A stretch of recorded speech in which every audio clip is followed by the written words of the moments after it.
In this video, I will show you step by step how you can change your YouTube thumbnail just in few minutes. This will be an easy and quick tutorial, so let's get started. So what you need to do first, you just need to go to your YouTube homepage like this, okay? And click on your picture, your profile picture here, like this. Go to your YouTube studio, click on YouTube studio. You will be directly in this YouTube studio homepage like this.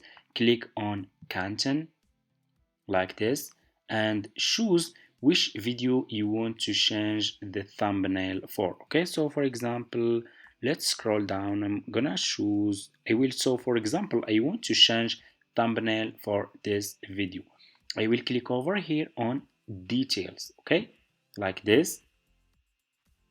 You will be directly in this page. Scroll down and you should see over here thumbnail. So what you will do, click over here again on option and click on change, and here you go. That's how you can change thumbnail for your videos.